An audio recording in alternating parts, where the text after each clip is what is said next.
Tudo bem? Boa noite para a Rádio Paul Music Gospel. Obrigado pelo convite. Fiquei muito lisonjeado com esse convite, né, que veio, Fernando, de você, uma pessoa que eu admiro tanto. Também externo aqui ao pastor Paulo, também por esse carinho com a gente. Eu estou muito feliz de estar aqui e também quero externar esse abraço para todas as pessoas que me acompanham nas redes sociais, que estão com a gente, que estão povoando nossa página hoje. Que bom, é um prazer nosso ter você aqui. Você é uma pessoa que a gente admira muito. A gente se conheceu dando aula juntos, né, lá no Macaé, naquele curso técnico, e os alunos sempre elogiavam muito o seu trabalho. Com certeza, Anderson, com certeza.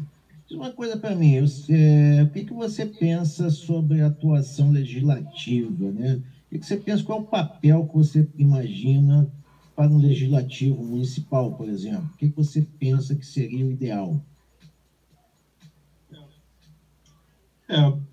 Essa pergunta é importante. Na verdade, essa função, ela diz respeito diretamente com a fiscalização de uma estrutura municipal de administração pública.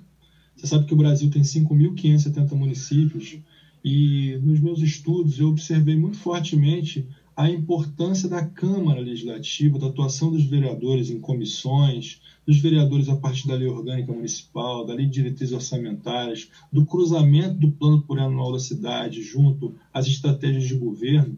Ou seja, o vereador, ele, quando atua na Câmara Legislativa com excelência, ele garante que o município consiga atingir os principais indicadores do IBGE, né? Que seriam alinhados aí com o Índice de Desenvolvimento Humano Municipal.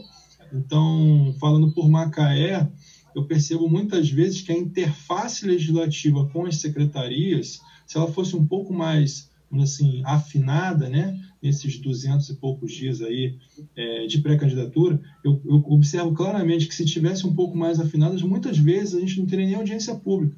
Bastaria que a gente conversasse um pouco mais de perto com os secretários para que as estratégias fossem adotadas conforme o orçamento do município, para que não houvesse tanto sofrimento. Não acontece só em Macaé, não. A gente sabe que isso acontece na maioria dos municípios brasileiros.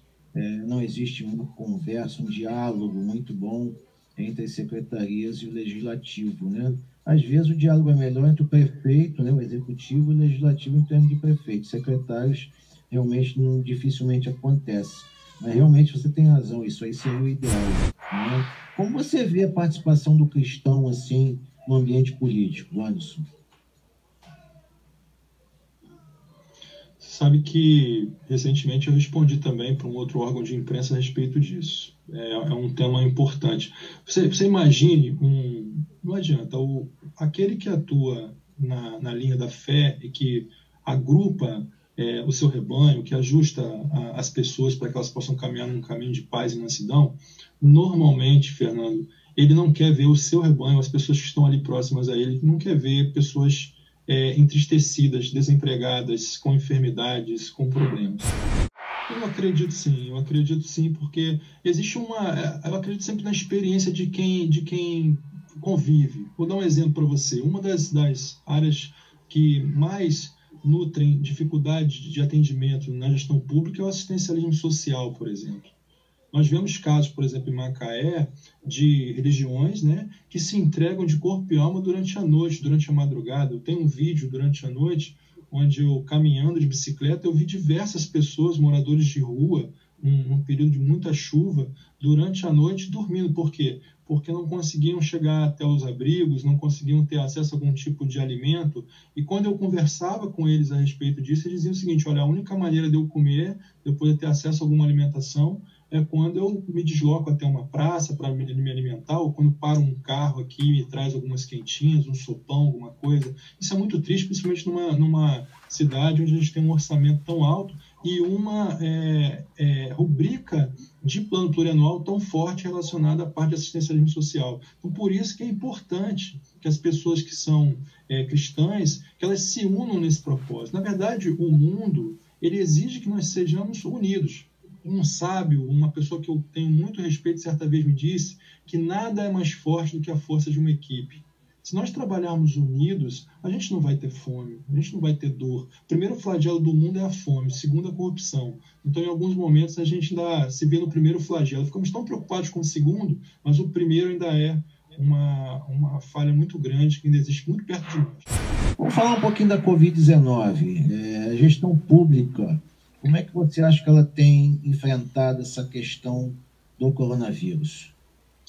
Bom, eu estou muito à vontade para responder essa pergunta, porque durante a pandemia, desde o primeiro dia em que se lança, né, os municípios começaram a se mobilizar nesse sentido, e falando especificamente em Macaé, eu fiz 24 visitas num roteiro noturno aos nossos hospitais aqui de Macaé. Dessas 24, 6 a gente filmou, né, com a equipe. A gente fazia um circuito indo para a UPA da Imbetiba, dali para a UPA da Barra, da UPA do Lagomar, aí descíamos para a UPA do aeroporto, caía no Jorge Caldas, ia para o HPM e terminava na Serra, Fernando. A gente ia lá para o Córrego do Ouro e para Trapiche. Agora, bem recentemente, fizemos uma visita na Serra e fomos a todos os nossos postos que tem lá, na Bicuda Grande, Pequena, Sana, Frade. Então, o que acontece? É claro que o prefeito da nossa cidade aqui, ele não ia adivinhar que a gente ia ter Covid, mas tem um processo aí técnico que precisa ser comentado. Em 2019, normalmente o teto de gastos da nossa prefeitura gira em torno de 15%, não é o que normalmente se aplica para a saúde, mas ele aplicou 33% no ano passado. Isso deu uma cancha de infraestrutura maior para Macaé. E considerando também o fato de que quando a Covid se lançou, haviam estudos da Cândido Mendes, da UFRJ, que eram adotados, que fizeram com a metodologia de Curtose que a prefeitura pudesse adotar com mais serenidade a respeito das ações. Em alguns momentos se pareciam até muito restritivas, mas eu que estive lá, que conversei com as pessoas. Você sabe que é diferente, né, Fernando? A gente que dá aula, né? Quando você experimenta para dar aula, é diferente de somente estudar a partir dos livros, né? Quando a gente vai aos hospitais, conversa com as pessoas, e as pessoas começaram a se sentir muito à vontade para conversar comigo, falar sobre a falta de jalecos oportuna, falar sobre a redução de extras, falar sobre o equipamento de radioterapia que faltava, com os pacientes, com as pessoas que estavam lá. Então, quando você lida diretamente com as pessoas, você consegue observar melhor. Então, respondendo sua pergunta de forma mais objetiva, eu posso dizer que por Macaé houve toda uma estrutura de recursos. Mas a gente sabe que é preciso ainda fazer um trabalho junto à própria OMS, o próprio Ministério da Saúde, a respeito da humanização dos atendimentos. E um ponto-chave, Fernando e Pastor Paulo, para mim, a gente não pode abdicar da saúde básica. A Covid, muitas vezes, em alguns casos, a gente tinha dados epidemiológicos que mostravam que determinado bairro tinha 3, 4 casos de pessoas em quarentena. Mas, infelizmente, como a nossa saúde básica ia até o meio-dia, muitas vezes não tinha nem médico, era só enfermeiro. Na parte da noite, ali, em locais até, de certa forma, distantes do hospital municipal ou distantes da área de triagem, que é no Jorge Caldas, essas pessoas ficavam sem assistência. Então, a saúde básica precisa ser investida. A saúde de bairro são os famosos PSFs ou SFs, é a famosa estratégia de saúde. Esse ponto é importante. Eu não falo só por Macaé, tá? Me refiro, até porque Macaé está dentro de um grupo de 92 municípios no Rio de Janeiro. Mas eu penso Macaé, como falei do IBGE há pouco na outra pergunta, eu penso Macaé como uma referência para todos os assuntos de suas secretarias para o Brasil e para o mundo. Macaé é, sim, respeitadas as suas vocações, uma cidade que precisa servir como exemplo para o mundo, pelo seu próprio orçamento, que difere e destoa de muitos outros lugares do nosso Brasil. Verdade, Macaé tem um grande orçamento. Com certeza, as coisas deveriam caminhar melhor, não é? Eu não sei de cabeça agora, mas foram mais de 100 mortes já em Macaé, já passou esse número, né? Nós temos aí 119, a gente tem, não alimentei o de hoje, mas nós estamos em 119 pessoas mortas aí, mas já conseguindo encontrar no Covidímetro aí uma faixa verde em razão da linha de Curtose. Macaé foi uma das primeiras cidades aqui a entrar na faixa verde, e tanto que vai reabrir, né, todo o comércio, reabrir o shopping, tentar voltar um pouco à normalidade. Espero que essa situação não se agrave, né? Só um ponto, Fernando, para nós que somos prevencionistas, não adianta reabrir se a gente desleixar, né? É preciso que haja uma sensibilização muito grande com as pessoas. Você sabe que Macaé tem 103 bairros. A revisão da Lei Orgânica de 2008, ela não dá nem 50% desse número. A gente fez um trabalho estatístico e hoje, a nossa equipe aqui desse processo de pré-candidatura, nós visitamos 54 bairros. Ainda temos aqui uma agenda com 40 bairros para a gente visitar nos próximos 60 dias. antes das eleições acontecerem. Então, quando a gente vai visitando os bairros, a gente percebe claramente que existem bairros que parece que a Covid não chegou.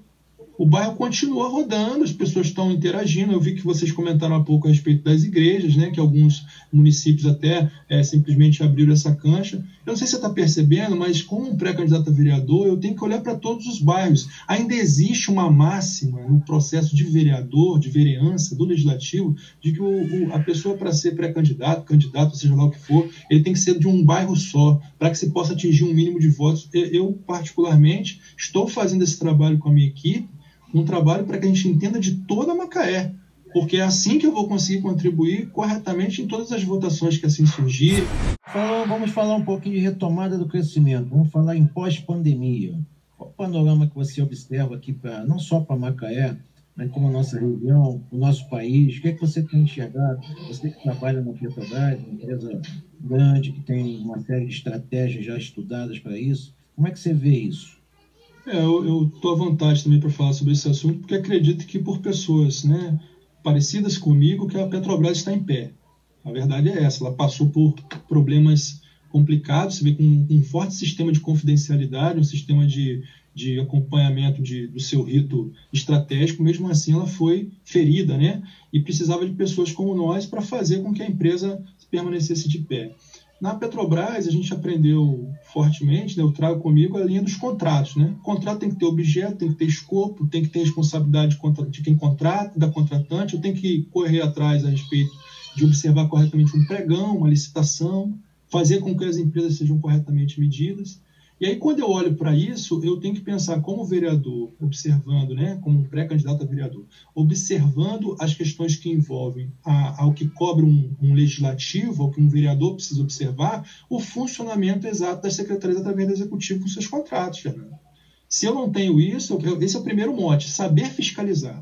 Não adianta a gente tentar trabalhar na Câmara, mas não saber exatamente o que vamos fazer, né? Já disse lá o poeta, né? Quando a gente não sabe para onde vai, qualquer caminho serve. Então a gente tem que entender o que a gente está fazendo. Esse é o primeiro ponto.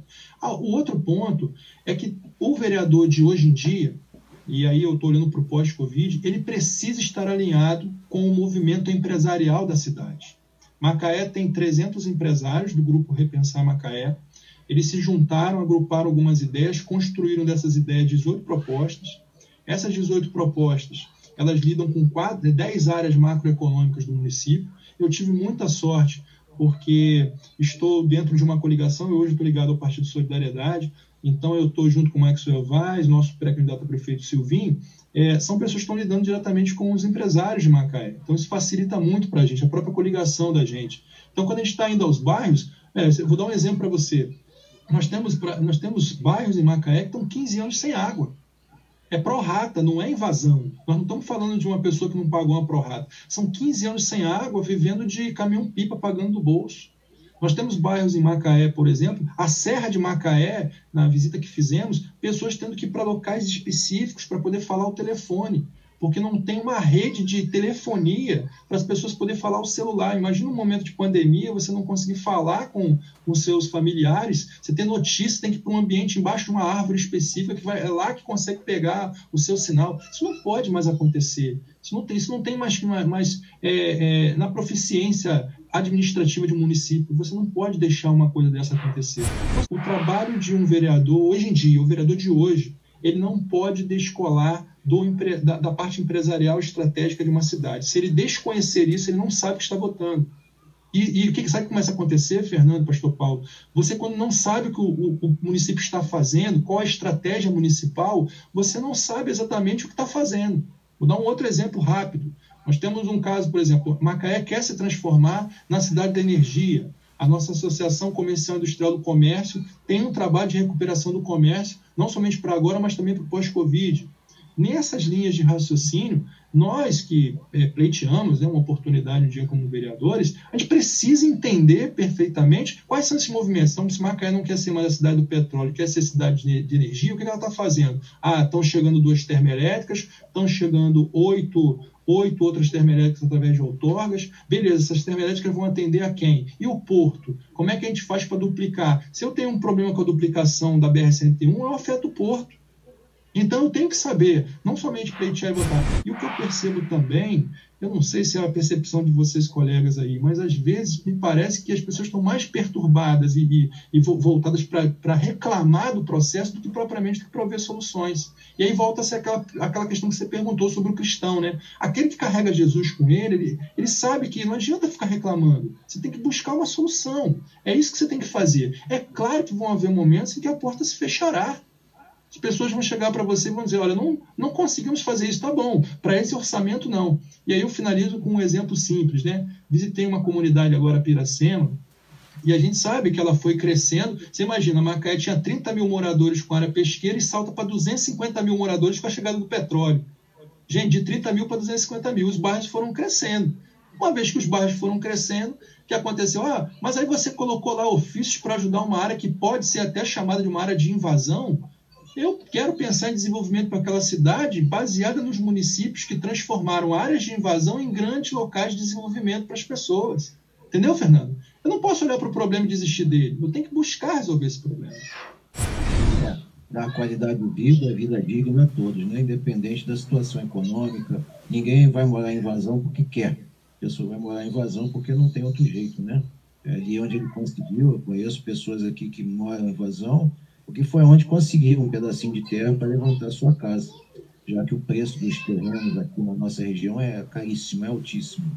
Muito bem, Anderson, gostei aí do que você falou, tá? Muito obrigado aí pela sua participação, obrigado por você ter atendido o nosso convite, desejo sucesso aí na sua caminhada, conte com a gente aqui no que puder ajudar, no que puder fazer por você, e vamos em frente. Você recebeu essa missão de Deus e com certeza você está tomando cabo de cumprir com a missão. E é assim que a gente deve agir, enfrentar dificuldades com fé, confiança e vontade de vencer. Parabéns, meu irmão. Um abraço a você e obrigado mais uma vez. Amém, muito obrigado. Quero agradecer ao pastor Paulo, agradecer a você, Fernando, pelo convite. Fiquei muito feliz, é mais um convite baseado nesse trabalho. São pontos, as pessoas precisam, Fernando, na verdade, ser ouvidas. O que eu percebo em cada visita, o que mais chama atenção é que nenhuma dessas 54 visitas que fizemos, e nem das 40 e tantas que ainda temos por fazer, nenhuma delas a gente apareceu no bairro. As pessoas nos convidaram. As pessoas perceberam desde a primeira visita que havia alguma coisa. Poxa, esse rapaz tem uma coisa diferente, ele está trazendo um ofício, tem uma equipe junto com ele. Quando você oficializa junto ao secretário e conversa com o secretário a respeito da necessidade, as coisas se aprofundam, porque você usa o plano plurianual a seu favor.